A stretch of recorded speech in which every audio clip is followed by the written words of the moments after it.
평범한 사람들의 비범한 삶의 이야기 팟캐스트 을들의 당나귀 귀 시즌2. 와글와글 우리 시대 을들의 외친 본격 페미니즘 노동방송 을들의 당나귀기. 네, 노동편 5번째 시간 제2부 시작해 보겠습니다. 줌줌줌 연호줌. 네, 여성 노동자의 현장 이야기와 함께하는 연호줌. 오늘 이 시간에는 언제나처럼 중원수님님. 예, 안녕하세요. 중원수미입니다. 네, 일다 나랑님. 네, 안녕하세요. 여성주의 저널 일다 나랑입니다. 네, 그리고 오늘 초대 손님 나와 계십니다. 성과 연봉제에 맞서서 노동계를 대표해서 정부와 싸우고 계시죠. 지금 한 달이 넘게 파업을 지속하고 계십니다. 철도노조의 이해숙 운수조사국장님 나와 계십니다. 안녕하세요. 네, 안녕하세요. 철도노조 운수조사국장 이해숙입니다. 네, 반갑습니다. 아, 이 운수조사국장이라는 호칭이 좀 낯설어요. 철도노조에서 어떤 일을 하고 계신 건가요? 철도에는 운전이나 운수, 시설, 전기, 차량 이렇게 나눠지는데 저는 열차 내에서 승무원, 열차 승무원, 전동차에는 전철차장, 또 새마을호나 무궁화호에는 여객 전무, KTX 타시면 열차 팀장이라고 있거든요. 네. 그 분야를 담당하고 있는 이해숙입니다. 네. 그 분야를 통틀어서 운수 분야라고 하는 거예요? 예, 운수 분야. 예. 이게 철도 노조에서 오래 일하셨다고 제가 들었어요. 철도 노조뿐만 아니라 철도에서도. 예. 몇 년 일하셨죠? 80년도 12월에 들어왔으니까 36년째 근무하고 있습니다. 와, 이건 철도의 그냥 살아있는 역사라고 그냥 말씀드려도 되겠네요. 거기다 여성이 드물잖아요. 여성이 올 1월 어쨌든 통계 낸 거에 의하면은 2,400명 정도 있습니다. 아, 전체 그럼 철도 노동자가 몇 분이나 되시는 거죠? 조합원이 18,000명 정도 되어 있죠. 예. 18,000명 중에 2,400명 정도면은 한 15%. 그 정도. 그래도 예. 많이 늘어난 거죠. 과거에 비해서는. 줄어든 거죠. 줄어든 거예요? 과거에는 예. 전화 안내라든가 매표가 많았는데 아. 자동 시스템 되면서 이제 거기가 거의 다 애주화됐거나 없어졌죠. 그럼 그게 또 그렇군요. 네, 나중에 여성의 일은 또 외주화가 되거나 없어지거나. 여성 일자리 때 여쭤보겠지만. 네. 그래요. 그러면은 우리 이해숙 국장님께서는 어떤 일을 하셨었나요? 저는 전화 안내, 방송 주로 했고요. 그다음에 21년째 전철 차장을 하고 있습니다. 아, 전철 차장. 그러니까 네. 철도가 우리가 생각할 때 보통 보면은 이제 뭐 멀리 가는 거, 뭐 KTX나 새마을이나 무궁화나 뭐 요런 거를 생각을 하는데 철도에서 또 전동차도 운행을 하잖아요. 네. 몇 호선 운행하고 계시죠? 1호선, 3호선, 5호선이요. 제가 있는 곳은 1호선 담당. 아, 예, 1호선. 1호선이 노선이 엄청 길죠. 가장 먼저. 예. 소요산에서 인천까지 예. 2시간 한 30분. 아이고. 네. 옛날에는 그렇게 빠르진 않았죠. 빠르지는 거의 시간은 별로 변동은 없는 것 같아요. 아, 그래요? 네. 여기도 네. 생긴 거. 여기 더 많아져서 옛날에는 4분 이 정도의 거리가 지금은 1, 2분 정도의 그만큼 여기 많이 생긴 거죠. 예. 그러고서 이제 철도 노조로 오시게 된 건 언제부터신가요? 상근하게 된 거는 작년 1월부터. 아, 작년 1월부터. 예. 그 전부터 이제 노동조합 조합원으로는 쭉 활동을 하고 계셨고요. 예, 우리는 들어오자마자 조합원. 아, 유니온십. 예, 유니온십. 그다음에 이제 간부로서 일을 한 거는 94년도 전철 차장이 되면서 네.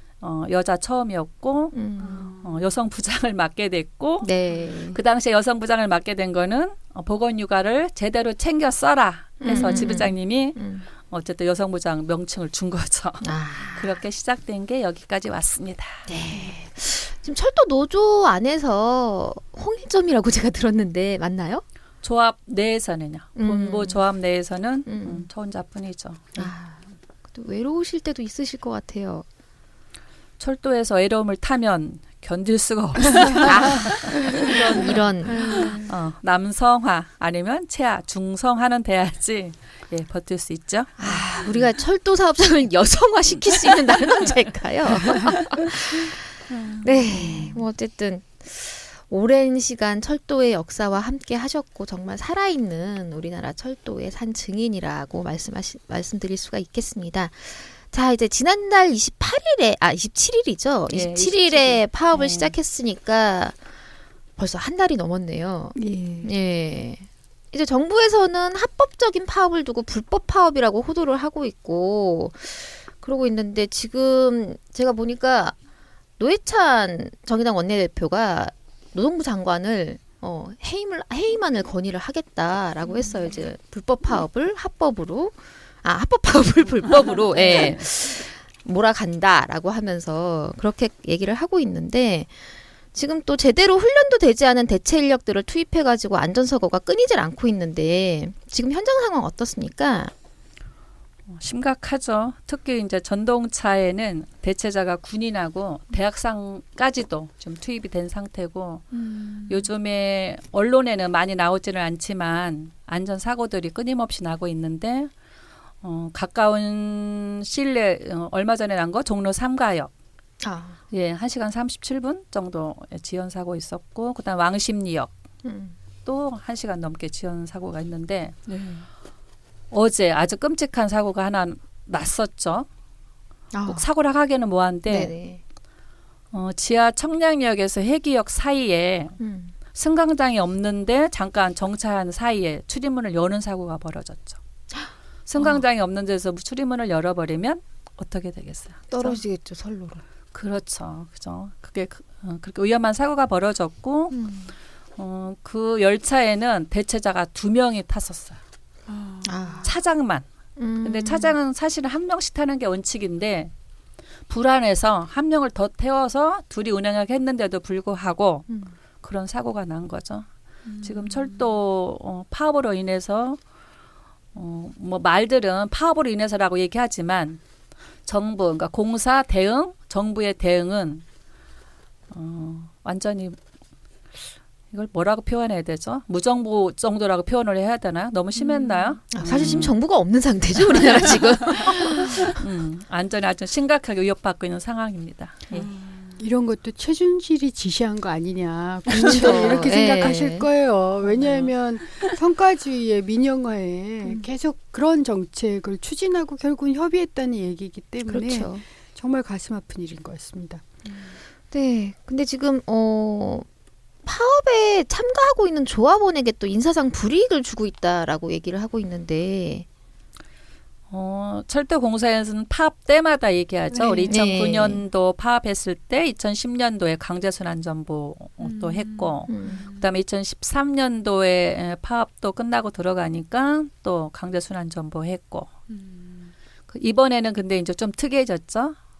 파업 기간 중에 어쨌든 이 열차 승무원 자리를 파업 불참자 또는 복귀자 그다음에 조합원이 아닌 직원들을 골라서 교육을 시켜서 발령을 내고 있는 상황이 벌어진 거죠. 예. 사실은 파업에 이렇게 조합원들에 대해서 인사상 불이익을 주는 것은 부당노동 행위인데 아마도 제 추정컨대 정부는 불법 파업이다. 라고 지멋대로 단정을 해놓고 그러니까 우리가 이렇게 하는 것은 부당노동 행위가 아니다. 라고 얘기할 것 같은데 좀 조합은 어떻게 생각하세요? 당연히 부당노동 행위죠. 예. 또 알면서 하는 것을 보면 파업 파기를 위한 공작으로 저는 생각되고 아주 비열한 짓이라고 말씀드리겠습니다. 그래요. 이제 파업에 참가를 했다고 이렇게 여러 가지 일들을 하고 있는데 정말 우리나라가 이게 노동자의 쟁의 행위권이 제대로 보장되고 있는 나라인지 사실 뭐 쟁의 행위권까지 안 가도 뭐 기본권이 뭐 제대로 보장되고 있는 나라인지는 잘 모르겠어요, 정말. 예. 예, 정말 한숨이 나오죠. 근데 기사 보니까 탄압의 일환으로 회사에서 조합원들 집으로 직접 월급 명세서를 보냈다고 하던데요. 그동안에는 이메일로 보내던 걸 집으로 등기로 보냈다고 하는데 월급이 삭감됐다는 걸 가족한테 알려서 파업 대우에서 이탈하도록 압박하는 거 아니겠어요? 지금 현장 조합원들 상태는 어떤가요? 이번 파업으로 징계를 받은 조합원들도 계신 거죠? 저도 월급 명세서를 등기로 받았는데 철도생활 36년 만에 처음 있는 마이너스 33만 7,400원. 근데 사실은 실제로는 14만 2,430원이 그 10월 그 통장에 입금이 되어 있더라고요. 그러니까 월급이 삭감되면 조합원들이 불안해서 복귀할 줄 알고 얘기하지만 우리는 이미 파업 들어갈 때는 무노동 무임금인 거를 알고 들어갔기 때문에 이런 협박에는 흔들리지 않습니다. 그리고 현재 공사에는 조합 간부 226명을 24일 날짜까지 확인한 건 직계제 시켰는데 현장의 부지부장까지 해당이 된 거죠. 아니 36년 만에 처음으로 그 월급 명세서를 등기로 받으셨다 그래서 정말 철도를 비롯해서 국민들이 역사상 초유의를 요즘에 많이 당하고 있는 것 같아요. 역사를 새로 쓰고 있어요. 다 그냥 모든 분야에서. 근데 정부에서는 계속 불법 파업이라고 호도를 하고 있지만 또 철도 파업에 지지를 보내는 국민들도 많이 계시잖아요. 파업을 지지하는 시민들이 지하철역에 대자보를 써서 붙이기도 했고요. 불편해도 괜찮다. 우리는 참을 수 있다. 이런 메시지를 보내주고 계신데 그중에 하나 소개를 드려보면 우리가 불편한 원인은 파업하는 노조 때문이 아니라 공공기관을 성과 위주로 내모는 현 정권과 자본 때문입니다. 성과 연봉제가 공공기관에 도입되면 다음은 우리 차례입니다. 우리는 이제 각자 도생하며 살지 않을 것이고 어깨동무하며 살 것입니다. 철도 파업을 지지하는 시민. 예. 아주 시민들이 다양한 목소리를 많이 내고 계세요. 저도 하나 읽어보면은 이제 철도, 지하철 같은 공공기관은 성과보다는 공공성과 시민의 안전을 최우선으로 해야 하는 건 아닙니까? 평소에는 개돼지 취급하면서 파업할 때만 귀족노조 이런 프레임 이제 안 통합니다. 이번엔 좀 불편해도 참겠습니다. 파업을 지지합니다. 당당히 투쟁하세요. 아 정말 시민들 멋져요. 네. 예. 근데 이런 시민들의 메시지에 정말 힘이 많이 되셨을 것 같아요. 어떠셨어요?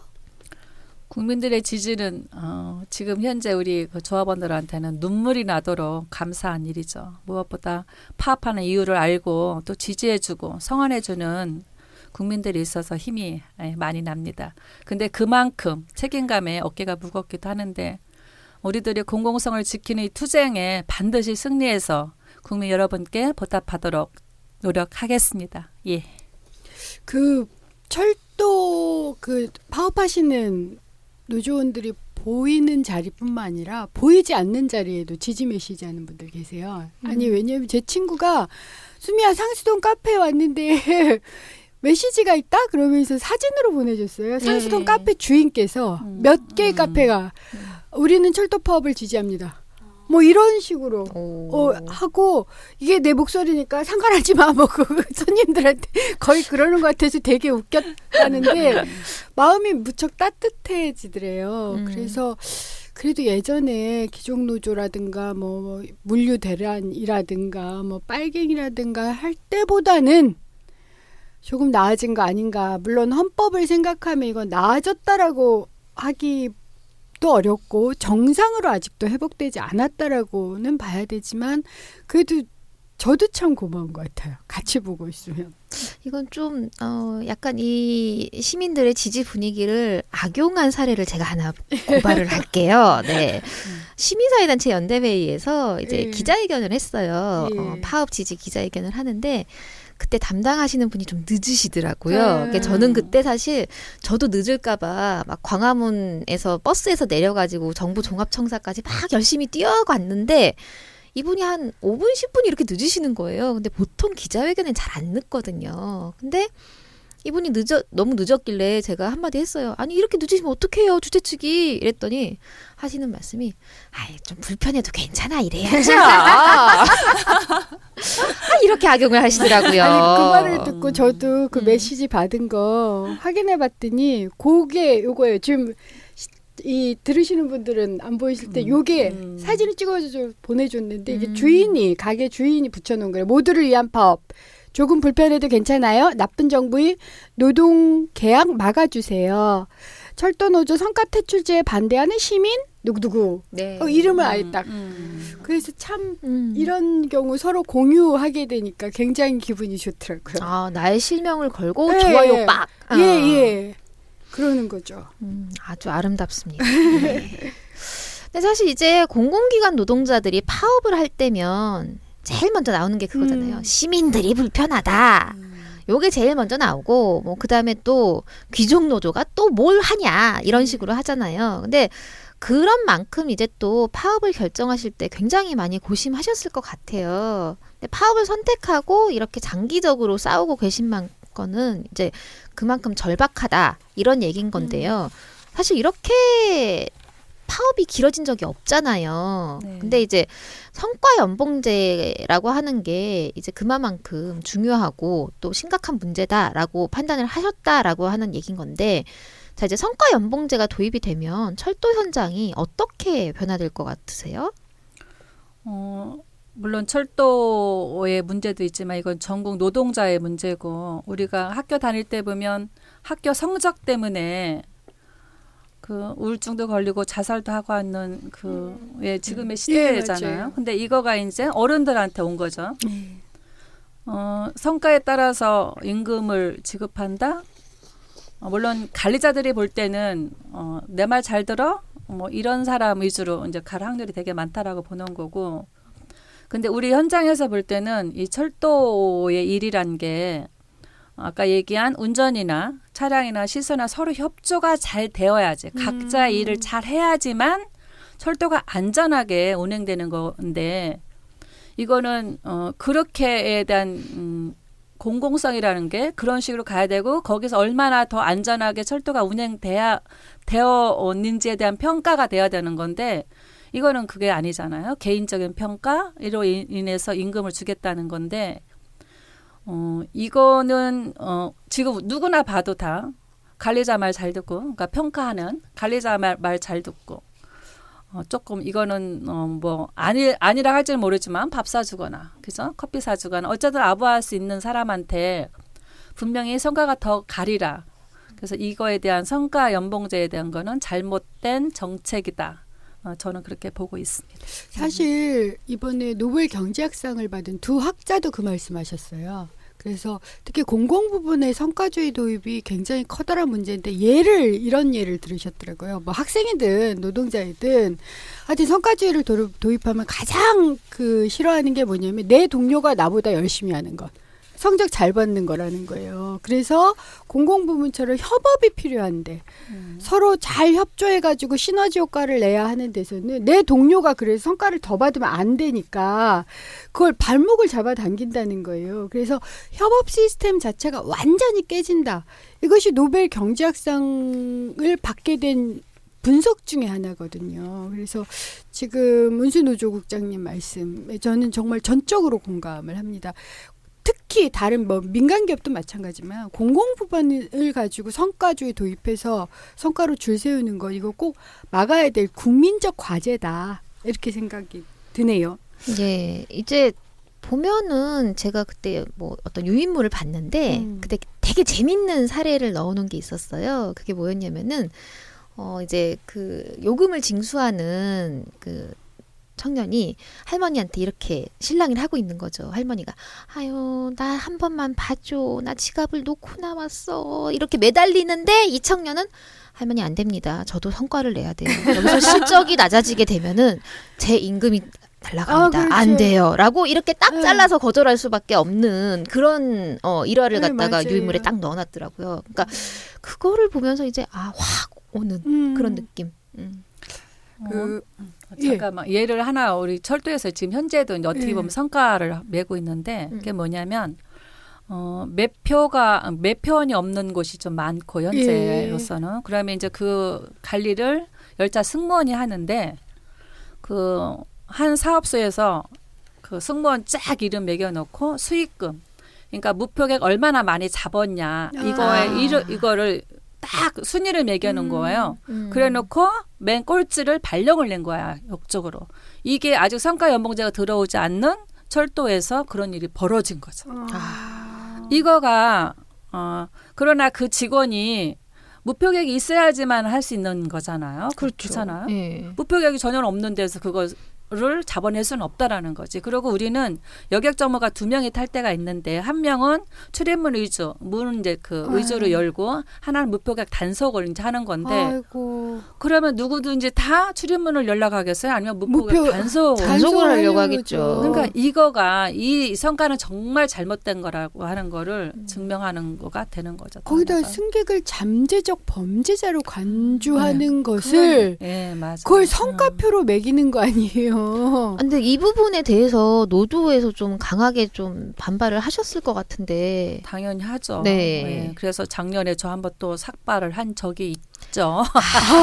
오늘도 삭발하고 나오셨는데. 지금 청취자 네. 여러분 안 보이시지만 어. 네. 이게 강제순환 전보라고 우리 이제 표현을 하는 건데 맞지 않다라는 거예요. 아까 얘기한 그 평가가 맞지 않음에도 어쨌든 발령내는 거에 대해서는 원위치 시켜야 되는 거가 노동조합도 간부로서의 역할이기 때문에 어쨌든 작년에도 한번 대차게 또 투쟁한 적이 있어요. 네. 머리가 자랄 틈이 없을 것 같아요. 어떡하면 좋아요. 어? 그래도 가발을- 머리는 잘하니까. 가발을 사다 드려야 되나 이런. 이쁜 가발을 애용을 하셔야 될 것 같은 느낌이 듭니다. 근데 이뻐요 지금 머리가. 네. 예. 감사합니다. 네, 그 성과 연봉제가 우리 일상에 어떤 폐해를 가지고 오는지 가까운 일본을 보면 잘 알 수 있는데요. 일본이 원래 철도 강국이었다고 합니다. 안정성도 뛰어나기로 유명했고요. 근데 일본 철도에 성과주의가 도입되면서 큰 사고가 났었죠. 2005년에 후쿠지야마에서 철도를 운행하던 기관사가 운행 시간이 1분 30초 늦었는데 이걸 만회하려고 가속을 하다가 탈선을 해서 인근 아파트로 돌진을 했다고 해요. 이때 50여 명의 사망자와 400여 명의 부상자가 났다고 하는데요. 실적 압박으로 인한 중압감을 견디지 못한 거라고 볼 수 있죠. 성과주의가 어떻게 공공성을 침해하고 결국에는 사람 목숨까지 앗아가는지 적나라하게 보여주는 사례라고 할 수 있습니다. 정말 국민의 안전이 위협받는 일입니다. 네. 이제 안전이라고 하는 게 우리나라 굉장히 큰 화두로 지금 대두가 되고 있잖아요. 근데 여기서 또 철도에서 이런 사고를 유발할 수 있는 성과 연봉제를 이제 도입을 하겠다라고 하는 거에 대해서 어쨌든 철도노조가 막기 위해서 열심히 노력을 하고 있는데 이제 철도공사랑 이제 대화를 하면서 이제 풀어나가고 싶은 거예요. 철도노조는. 그죠? 근데 이제 또 공사가 일방적으로 교섭을 철회했다고 하죠. 예. 어떻게 된 거죠? 지난 5월 30날 이사회에서 불법적으로 그러니까 보수 규정을 개정했습니다. 그럼에도 불구하고 노동조합에서는 계속 그러니까 9월 27일까지 약 4개월 정도를 교섭으로 해결하자라고 계속 요구했고 공문 보내놨고 했는데도 끝까지 철도공사는 교섭을 거부했고 오늘이 파업 32일째거든요. 한 달이 넘도록 어쨌든 이거에 대한 대화는 이루어지지 않고 있는 상황입니다. 아니 요즘 그래서 국민들 사이에서 도는 또 우스갯소리 하나 있어요. 최순실은 왜 성과주의를 좋아할까? 이게 삥 뜯는 순위를 그렇게 적나 보다 뭐 이런 얘기 듣는데 어쨌든 이번에 이 공사가 교섭을 철회하고 보수 규정을 자기들 마음대로 바꿔서 어쨌든 파업이 장기화되면서 국회에서 사회적 대화 기구를 제안을 했거든요. 지난번 철도 파업에도 사실은 이런 사회적 대화를 제안을 했는데 그때도 최연애 지금 이제 국회의원이시죠? 그분도 반대했고 그 당시 장관도 반대했는데 그리고 그래도 그 당시 장관은 신유은 냈었어요. 제 기억으로. 근데 이번 국토교통부 장관은 무척 단호하시더라고요. 불법 파업에 대해 원칙대로 하겠다. 이렇게 답변하셔서 지금 사실은 정부나 국회가 노사가 갈등이 있을 때 중재자로 나서야 될 뿐만 아니라 지금 철도처럼 이제 정부가 또한 사측인 경우는 국회의 중재를 받아들이는 게 굉장히 맞는데 이 중재 자체를 어렵게 하는 상황이어서 저희로서도 매우 아쉬워요.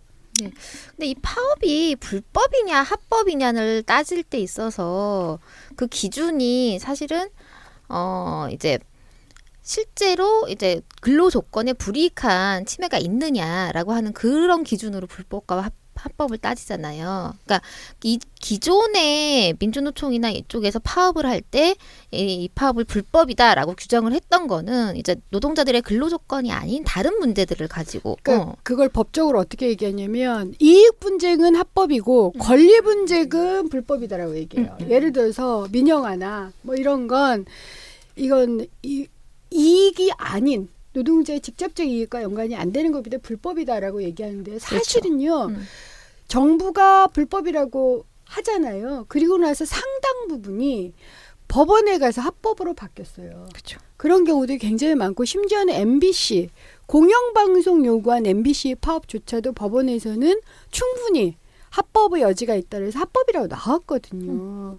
그렇기 때문에 아까 운수노조 국장님 말씀하신 것처럼 이러한 판례까지를 고려하면 정부가 합법이라고 할 여지가 굉장히 큰 거예요. 그리고 당연히 합법이고. 그래서 노조 탄압 혹은 노조 파괴 수단이 아니냐라는 우려가 전 충분히 가능하다고 생각해요. 이 부분에 대해서는. 그러니까 정부는 지금 계속 이제 이 파업 자체가 합법인데 그럼에도 불구하고 뭐 국무회의나 어디에서 계속 이걸 불법으로 몰아붙여라라고 하는 지시를 계속 내리고 있는 거잖아요. 그러면서 이제 또 그게 또 최순실이 되는 거야. 그런데 최순실은 요런 얘기가 계속 나오고 있는 거죠. 예. 자, 근데 이제 철도 여성 노동자들 얘기로 잠깐 넘어가 볼게요. 이게 철도에서 이제 여성들은 주로 어떤 직렬에 분포가 되어 있나요? 과거에는 주로 전화 안내, 매표, 방송 이런 거가 있었는데 지금은 이제 전 분야에 운전도 하고, 뭐 차량 가서 검수도 하고, 정말 좋은 전기도 일이에요. 하고. 근데 이제 어쨌든 철도 내에서는 그래도 가장 희망하는 데가 열차 승무원. 노동조합의 그 조직력 가장 잘 되어 있는 분야 이게 이제 열차 승무원보다 보니까 나름대로 근무하기 그 조건 여건을 많이 만들어 놨다라고 봐야 돼서 그래서 그러니까, 희망하는 사람이 많습니다. 그러니까 모성보호나 이런 걸 받을 여건도 그래도 조직력이 강한 쪽이 나으니까요. 참. 네. 그러면 우리 이해숙 국장님은 그 노동조합에 상근하시기 전에 하셨던 업무가 어떤 업무셨어요? 아까 전화 업무부터 하셨다고 하셨던 것 같아요. 예, 전화 안내도 했고 그다음에 이제 방송도 많이 했고 그다음에 주로 이제 그 21년째 전철 차장하고 있으니까 그 사이에는 잠깐 역장실에서 근무도 한 적도 있고. 그럼 계속 열차 승무 업무 쪽에 계신 거죠? 그 차장이라고 하는 직위를 가진 사람이 하는 일은 어떤 일인 건가요? 주로 이제 옛날에는 일반 열차에도 차장이 있어가지고 표검사 위주로 좀 많이 하고 했는데 지금은 이제 거의 다 없어지고 전동차에만 차장이 있고 그 역할은 그 전철 타면 맨 뒤에서 출입문 열어주거나 어쨌든 방송이 제대로 나가고 있는지 점검하거나 어쨌든 가장 중요한 건 안전을 책임지고 있다라고 보는 역할로. 그러면 지난번 김포역, 김포공항역 그런 것은 예를 들어서 운수 조사국장님 같은 그런 철도 차장 하시는 분이 계시면 일어나지 않을 사고 하고는 예방할 수 있는 사고인가요? 충분히 그렇죠. 예방되는 사고고 가장 아쉬운 거가 지금 이게 이제 성과에 대한 폐해라고 보는 건데 수도권에 시민들이 많이 살고 있고 전철화가 많이 되고 있는데 인건비 전략을 위해서 기관사 단독 승무 계속 시키고 있는 거잖아요. 맞아요. 심지어 무인 승무까지 시작되고 있으니까. 그러니까 김포공항도 기관사 단독 근무하는 곳이었고 그래서 계속 얘기를 하고 국회 의원님하고 통해서도 이거를 이제 전동제 차장을 승자시켜라라고 얘기를 했는데 국회의원님 답변이 교통부에서나 기재부에서 하는 얘기는 인건비가 너무 많이 나가서 할 수가 없다라고 얘기하고 있는 거예요. 근데 제가 볼 때는 뭐가 중요한지 뭐가 무엇이 중요한지 중요한지 무엇이 중요한지 그래서 저는 국민의 안전이 보장되어야지 예, 예. 국가가 제대로 예. 그잖아 정립되고 존립된다라고 보는 건데 지금 국가는 국민의 안전은 나 몰라라 하고 있는 거죠. 저는 거기다가요. 이걸 비용으로 볼 건지 복지로 볼 건지는 다른 문제라고 봐요. 저는 어차피 공공부문은 사실은 대부분 적자 운영할 수밖에 없어요. 그게 맞는 거 아닙니까? 그게 맞고요. 병원도 그렇고요. 철도도 그렇고요. 근데 그 적자를 비용으로 볼 게 아니라 복지다라고 생각하면 우리가 국민들에게 제공하는 서비스다라고 생각하면 생각이 바뀔 수 있고요. 그리고 철도의 지금 적자 중에 상당 부분이 이런 인건비가 높아서 그런 게 아니잖아요. 아니죠. 예. 이 경영 잘못해서 혹은 낙하산 이런 인사 이런 것 때문에 지금 생겨나는 적자가 50%가 넘는 걸로 알고 있기 사실 때문에 이제 위에서 다 파먹고 네. 그러고 난 다음에 쭉 정해가지고 지금 운영을 하고 있으니 맨날 그렇게 적자가 난다 이게 얘기를 하는 거라는 생각밖에 안 드는데 결국 국민 목숨을 대가로 해가지고 비용을 줄이겠다는 거 아니에요. 전 김포공항역 사건은 지금도 도저히 이해가 안 돼요. 어떻게 된 건지. 그게 또 미스테리라고 네. 예, 계속 그렇게 얘기가 되고 있더라고요. 그게 저는 성과의 이제 패단이라고 보는 건데 제가 이제 21년을 왜 전동차 사장으로 예. 근무했다고 예, 했잖아요. 예. 그럼 차가 조금 1, 2분 지연되면 그걸 간제하는 그 간제사가 있는데 거기에서 이제 차장을 불러요. 기관사나. 하는 말이 안전운행하라는 말은 들어본 적이 없어요. 왜 안 가냐? 빨리 가라. 항상 빨리가. 그러니 그 기관사 오늘 저는 아까 살짝 봤는데 그 시간 맞추려고. 맞아요. 그러니까 당연히 그거를, 그랬을 거예요. 이게 안전이 먼저라는 거가 아. 우리나라가 되어 있다면 분명히 내려서 차가 늦어도 안전을 확인하고 떠났을 텐데 아까 얘기했던 21년 동안 뭐에 빨리 가 정시 맞추라 시간 맞추라는 거잖아요. 그래 그 직원이 조금만 늦어져도 불안해지는 거지 이제. 그래서 저는 그거가 바로 정부에서 얘기하는 성과라고 이제 저는 보는 건데 성과를 앞서서 안전이 더 그러니까는 그 그렇죠. 중점이 돼야 되고 중요시 돼야 된다라는 거죠. 맞아요. 이것이 지금 무시되는 철도 현장이 되는 거고. 오늘 여러분께 고발합니다. 네, 철도는 지금 매일 기관사들에게 빨리빨리만 외치고 있습니다. 거기다가 기관사가 그것 때문에 사고가 나면 엄청난 죄의식에 시달리게 트라우마가 되잖아요. 엄청날 예, 그러니까 것 돌아가신 같아요. 분도 마음 아프고 예, 그 그렇죠. 트라우마를 가지고 계실 기관사님도 마음 아프고 저는 참 이게 누구 장난에 놀아나고 있는가 싶더라고요. 그것도 아니, 이제 예, 돌아가신 분도 그 문 열어달라고 인터폰 했던 게 회사 늦을까봐. 예. 그리고 마지막으로 하신 말씀이 회사에 연락해야 되는데 그러니까 내 핸드폰 찾아달라고 네. 회사에다 늦는다고 연락해야 연락해야 된다. 된다고. 그게 마지막 남긴 말이래요. 우리 정말. 여성들께 제안 아니면 부탁드리는 네. 거는 우리 자녀들한테는 빨리보다는 안전하게 예. 네, 이렇게 교육이 좀 되었으면 좋겠고 그럼요. 정부도 국민들한테 쓸데없는 그 뭐 방송 이렇게 하지 말고 그렇게 그러니까 스스로 그러니까 생명을 지킬 수 있는 안전을 지키고 이게 사실은 배려잖아요. 또 옆에 있는 사람에 대한 배려 이런 그 선전 뭐 이런 것 좀 많이 네. 교육 뭐 이런 것 좀 많이 했으면 근데 지금 국가가 광고하고 있는 건 다 딴 거죠. 아 그리고 좀 전에 그 여성들이 아이들에게 이렇게 가르쳐야 된다라고 말씀하셨는데 사실은 여성들만 가르쳐서 되는 건 아니죠. 예. 맞죠. 예, 남성들도 교육 가르쳐야 자체가, 되고, 예, 교육 자체가. 아빠들이 가르쳐야 네. 되고 그런 문제들인 건데, 자 이제 여성이 일하기에 철도가 그닥썩 좋은 환경은 아니에요, 그죠? 저도 그 예전에 소금이라는 다큐멘터리를 본 적이 있어요. 이게 그 박정숙 예, 감독님이 만드신. 예. 이게 2003년도 작품이니까 벌써 10년도 더 넘은 얘긴데 그 저도 봤었는데 기억이 가물가물해서 방송 준비하면서 다시 찾아봤는데요.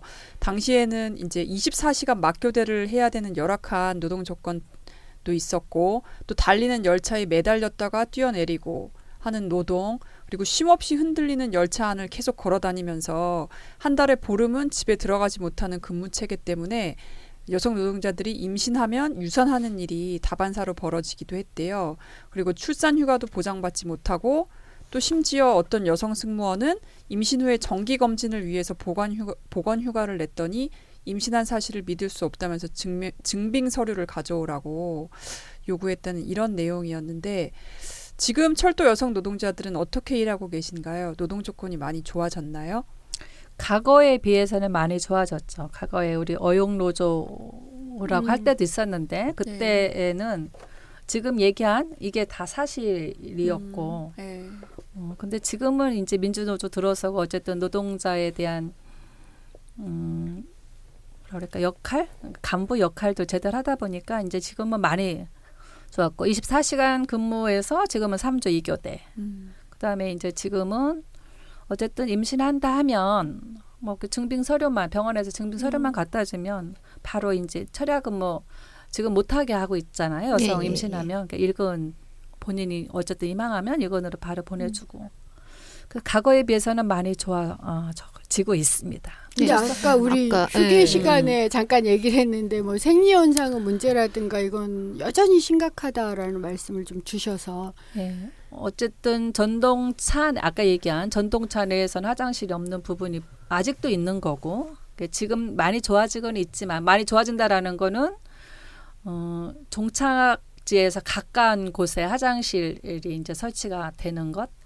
그래도 이제 차가 지연이 되면 어쩔 수 없이 열차 내에서 대소변을 봐야만 되는 게 아직도 현실인 거죠. 근데 그 대소변을 본다라는 거는 사실은 빨리빨리만 없어지고 승무원에 대한 배려만 있단다면 사실은 가까운 화장실 갔다 올 수 있도록 그죠?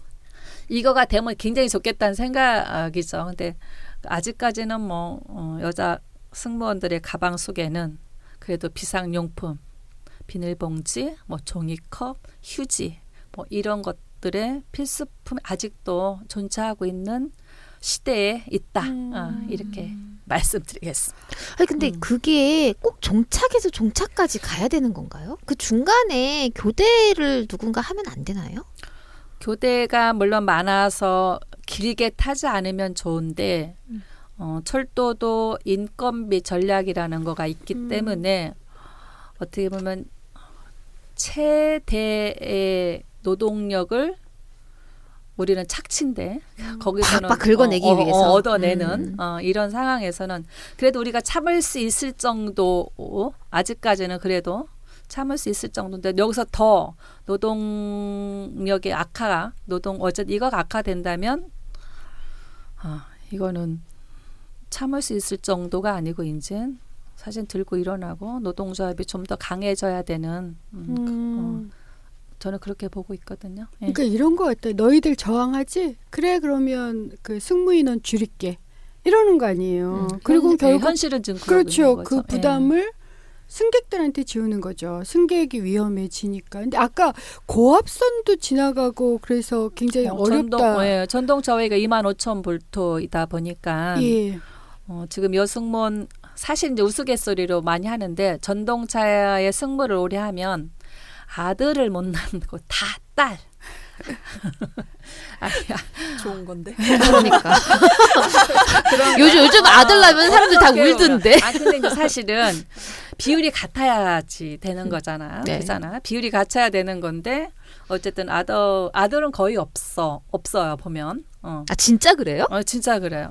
그게 무슨 의미예요? 그게 몸에 안 좋은 영향을 미친다는. 그러니까 아들보다 딸이 더 강하다고 해요. 살아남는 제가 25,000볼트 밑에서 살아남는. 근데 그 25,000볼트가 어디를 지나가는 건가요? 전철 위에 그 전기로 움직이잖아요. 전동 열차가. 그러니까 그 전선에 흐르는 볼트가 25,000볼트라는 거죠. 그럼 전동차 머리 지붕 위에 달려 있는 전선에서 흐르는 전류가 25,000볼트다. 엄청나네요. 건강에는 좋을 리가 없겠죠, 당연히. 예. 근데 어쨌든 뭐 운수국장님 발언은 남녀 폄하가 아니라 어쨌든 그런 소문이 좀 아니 저도 딸이 훨씬 더 강하다라는 건 좀 그 다시 확인해 봐야 되는데 저도 그렇게 좀 알고 있어요. 의학 상식상.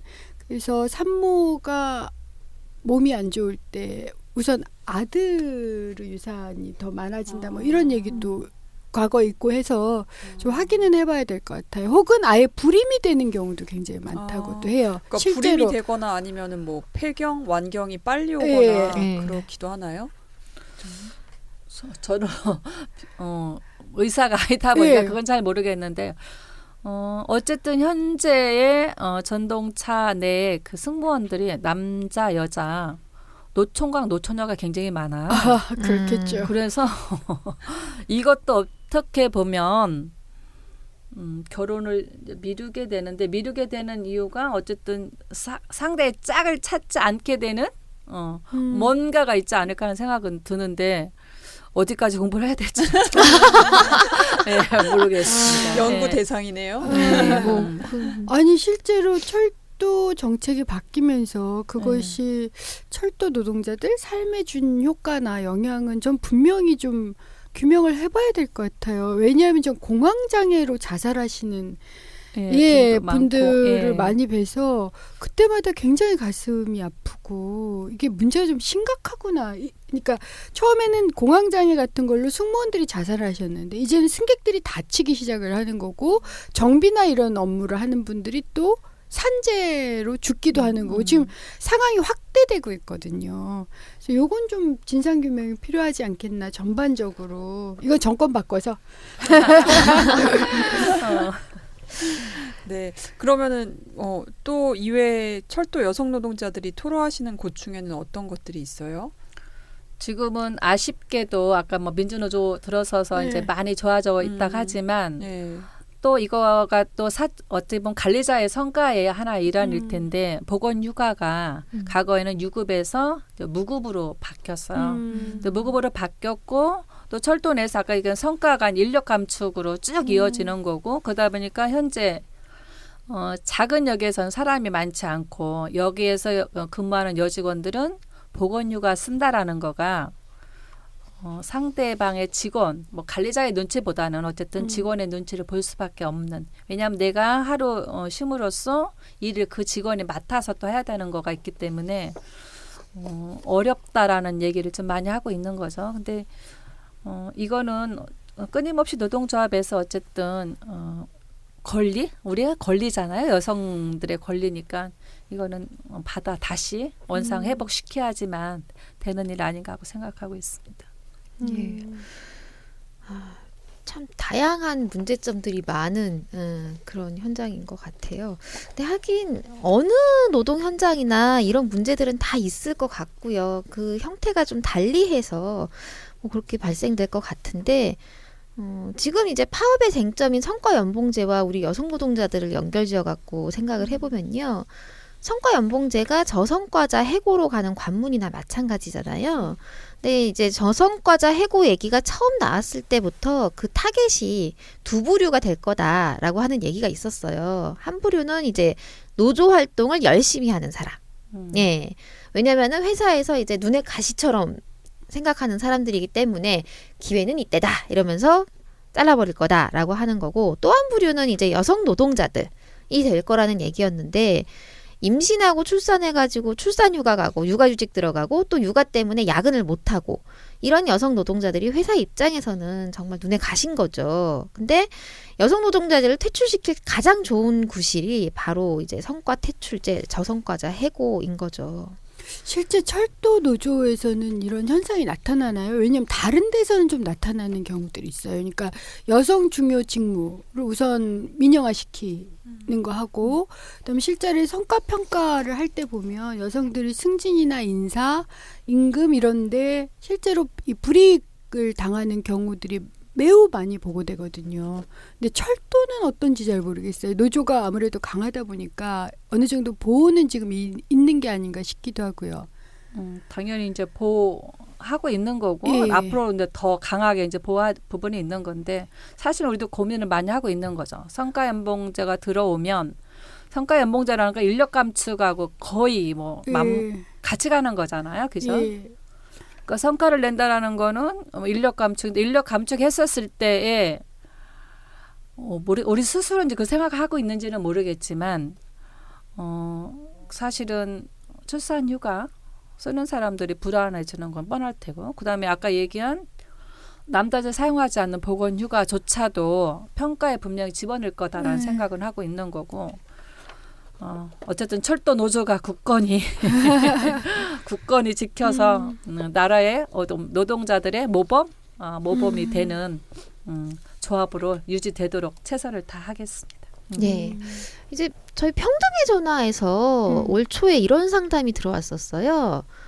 출산휴가 중인데 회사에서 전화가 온 거예요.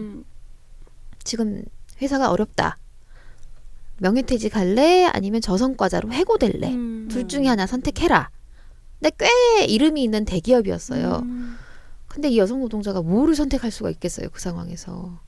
그래가지고 그러면 저는 명예퇴직을 할게요 라고 하고서 전화를 끊고 생각하니까 너무 억울한 거죠. 너무 억울해가지고 저희 평등의 전화에 상담이 들어온 사례가 있었는데 사실은 이제 그 정부가 저성과자랑 이제 성과연봉제 지침이 내려온 게 올해 1월 22일이에요. 근데 그 상담이 그 전에 들어온 상담인 그쵸. 거예요.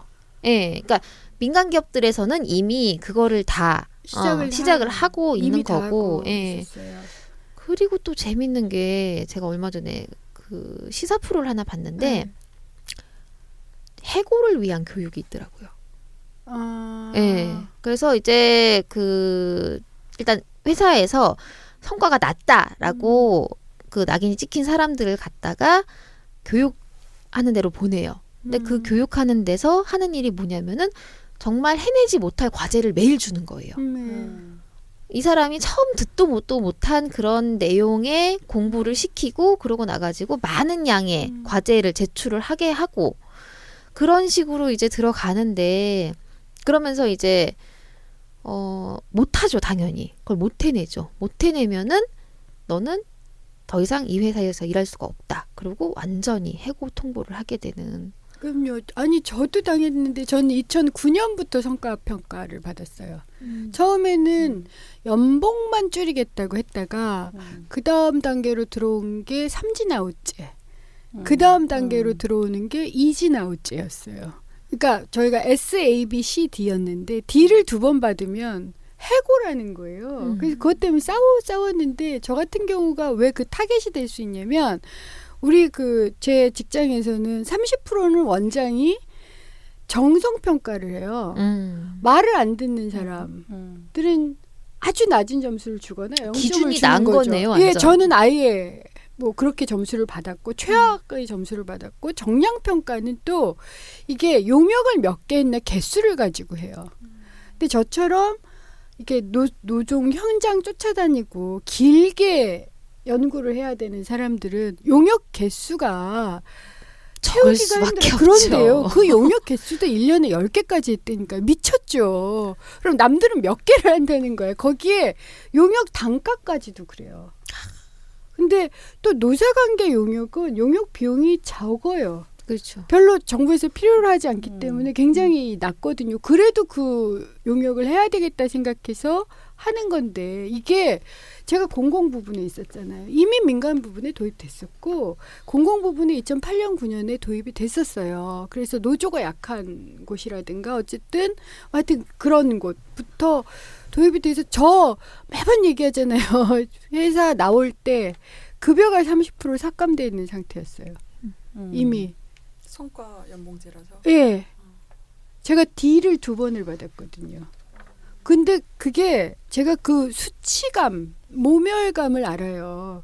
제가 그래도 꽤 괜찮은 연구자라고 저 스스로 생각하고 주변에서 평가를 했는데 맞아요. D를, 괜찮은 연구자셨어요. D를 2년간 2번 받았잖아요. 동료들한테 미안하기도 하고 실제로 혼자 있을 때는 정말 내가 D등급 연구자일까? 그 수치감이 있어요. 그러니까 정말 그런 질문, 저 같은 사람도 그런 질문을 스스로에게 하는데 일반 사람들 어쩌겠어요. 내가 쓸모없고 가치도 없는 자 아닌가? 난 그 생각을 매일 매시가 누군가 할 것을 생각을 해보면 가슴이 너무 아파요. 사람 태어나서 죽을 때까지 존엄해야 한다는데 이게 민주공화정 원칙인데 좀 너무너무 가슴 아파서 제가 철도 노조 파업을 그렇게 지지하는 이유 중에 하나가 이건 철도 노조만의 파업이 아니라 국민을 위한 파업이 맞아요. 국민들이 성과지에서 버려지거나 수치심이나 모멸감으로 몸을 떨지 않도록 실제 여력이 있는 노조에서 지금 그거 파업을 하고 있다. 전 이렇게 생각을 하고 어쨌든 이게 빨리 타결이 돼서 더 이상의 그러니까 위험, 사고나 이런 게 나지 않도록 정말 간절히 바라죠. 네. 이제 철도 노조의 파업을 우리가 남의 일로 쳐다보고만 있을 수 없는 이유가 바로 여기에 있지 않나 싶습니다. 이게 바로 나의 일이 되는 거죠. 바로 이제 공공 부분으로 깔리게 되면은 바로 민간으로 확 들어올 거고, 그러고 나면은 모두가 무사할 수 없는 그런 대한민국이 될 겁니다. 근데 이제 철도 노조가 이제 이후에 그 파업 진행 계획은 어떻게 잡고 계신가요?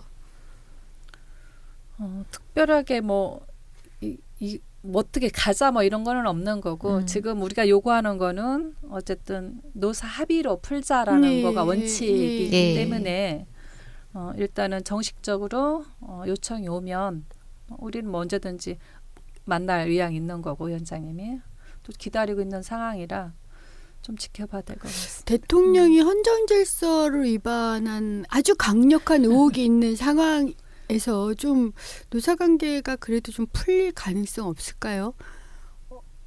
전혀 뭐 기미가 안 보이나요? 아직까지는 그냥 제가 판단할 때는 한국철도공사 사장님께서 정부의 지침을 따라야지만 그 자리를 지킬 수 어차피 같이 날아갈 텐데 그러나 그렇지 않으나 어쨌든 국민들의 지지가 변치 않고 공공성을 유지해야 한다면 그 자리 차지하기는 어렵겠죠. 어쨌든 우리의 지지가 계속 필요하네요. 그렇죠. 우리가 계속 이제 지지를 표명을 해주고 철도 파업이 정당하다라고 하는 사실을 널리 알리는 일이 되게 중요할 것 같습니다. 자, 이제 온 마음을 모아서 철도 파업의 승리를 기원합니다. 네, 고맙습니다. 네, 마지막으로 한마디 그래도 해주시고 정말 꼭 하고 싶으신 말씀. 파업의 장기화로 국민 여러분께 불편을 드려서 대단히 죄송하다는 말씀 철도 노동자를 대신해서 오늘 말씀드리고요. 늦어도 좀 괜찮습니다. 네. 그다음에 어쨌든 이 파업이 공공성을 지키기 위한 투쟁이니 많은 지지와 지원 또 부탁드리겠고요. 그다음에 어쨌든 철도 노동자로서는 파업이 빨리 그래도 접어질 수 있도록 최선의 지혜를 모으고 노력을 할 테니 지켜봐 주시고 또 우리는 가장 안전한 철도로 국민께 보답하겠다는 말씀 드리겠습니다. 고맙습니다. 네. 아유, 정말 감사합니다. 이 시점에서 나 구호 한번 외치고 싶어요. 하세요. 파업 승리, 파업 승리, 파업 승리. 네. 파업 승리. 예, 고맙습니다. 네. 정부가 정신을 차리기를 바래요. 국민을 담보로 이렇게 갈등을 불러일으키는 일은 이제 그만 중단하자. 시민을 볼모로 잡고 있는 거는 노조가 아니라 정부예요. 정부죠. 네, 정부가 시민들을 볼모로 해가지고 우리의 세상을 파탄을 내려고 하고 있는 거고. 그래서 버틸 수 있는 사람부터 날려버리면 그 다음은 쉽다고 생각을 하는 거죠. 그래서 철도노조가 버티지 못할 경우 우리 모두가 성과주의에 정말 휘몰아칠 수 있다는 것도 좀 고려를 해주시고 최대한 많은 지지 부탁드리겠습니다. 네. 오늘 을당 팟캐스트 들어주신 애청자 여러분들께 감사의 인사드리고요. 네. 다음번에도 더 유익하고 재미난 얘기로 찾아뵐게요. 추천 꾹 눌러주세요. 팟빵 배기, 팟빵 배기, 팟빵 배기. 이게 그렇게 힘들어요, 저희가. 아이고 고생하셨습니다. 네, 끝났다. 시간 됐어요. 을들의 당나귀 귀 시즌2는 2016 아름다운 재단 변화의 시나리오 지원 사업으로 한국여성노동자회에서 제작합니다.